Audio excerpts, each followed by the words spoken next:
Have you ever talked to people all day and still felt completely alone? You answered messages, you laughed at something someone sent you, maybe you even spent hours around other people. And yet, when the day gets quiet, you feel like nobody really knows how you're doing. That's one of the strangest things about loneliness. You can be alone and feel peaceful, and you can be surrounded by people and still feel completely alone, because being alone and feeling alone aren't the same thing.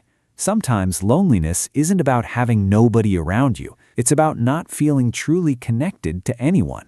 And that's surprisingly easy to miss. We're more connected than ever. Notifications, messages, stories, followers. But contact isn't the same as connection. You can know what dozens of people are doing every day and still have nobody you feel comfortable calling when your own life falls apart. Because real connection requires something different: vulnerability, attention, time, and the feeling that you can actually be yourself around someone. You don't become close to people just by seeing them. You become close when you slowly allow them to see you. But here's where loneliness can become a cycle. You feel disconnected, so you withdraw. You wait for someone else to reach out. Nobody does. That silence makes you feel even less important, so you withdraw again. Eventually, you start thinking, nobody really cares anyway. But here's the uncomfortable part. Someone else might be thinking the exact same thing. They're waiting for someone to text first, waiting for an invitation, waiting for someone to say, "Hey, how have you actually been?" Everyone is waiting, and because everyone is waiting, nothing happens. That's why sometimes the smallest act of courage is simply going first. Text someone you haven't spoken to in a while. You don't need a deep conversation. Just, "Hey, I thought about you today. How have you been?" That's enough.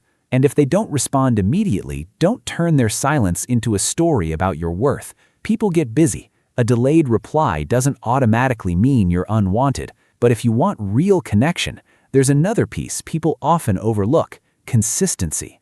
Think about the people you naturally become comfortable around. You usually don't meet once and instantly become close. You see each other again and again. A familiar face becomes a conversation becomes familiarity, and sometimes familiarity becomes friendship. That's why having somewhere you regularly go, a class, gym, hobby, cafe, or community, can matter so much. You're simply giving connection a place to happen. But loneliness can also change the way you see yourself. You might start overthinking every interaction. Did I bother them? Why did they reply like that? Maybe they don't actually want me around. And because rejection feels painful, you protect yourself by never making the first move. The problem is, protection can start looking a lot like isolation. You tell yourself, "I don't need anyone." But sometimes what you really mean is, "I don't want to risk finding out that someone doesn't want me." Those are very different things, because never reaching out means you never get rejected, but you also never get the chance to be known. And you don't need 10 new friends to change that. Maybe you need one person you can talk to without pretending, one place where people recognize you, one conversation that lasts longer than a few messages. Start there, because connection usually isn't built through huge gestures. It's built through small moments repeated over time. And here's something beautiful. When you reach out to someone who might be lonely, you may be giving them exactly what they've been waiting for too.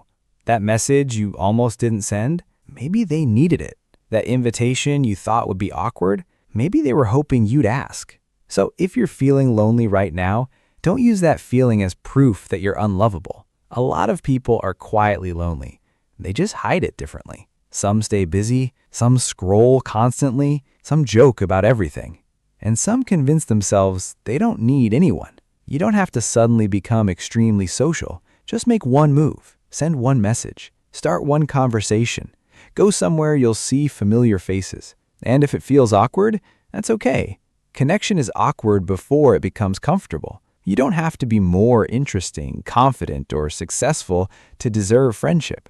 You just have to be willing to show up as yourself. Because maybe the opposite of loneliness isn't being surrounded by hundreds of people. Maybe it's having a few people and a few places where you don't feel like you have to hide who you are.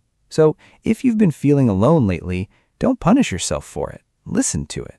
Maybe it's telling you that you don't need more contact. You need more connection.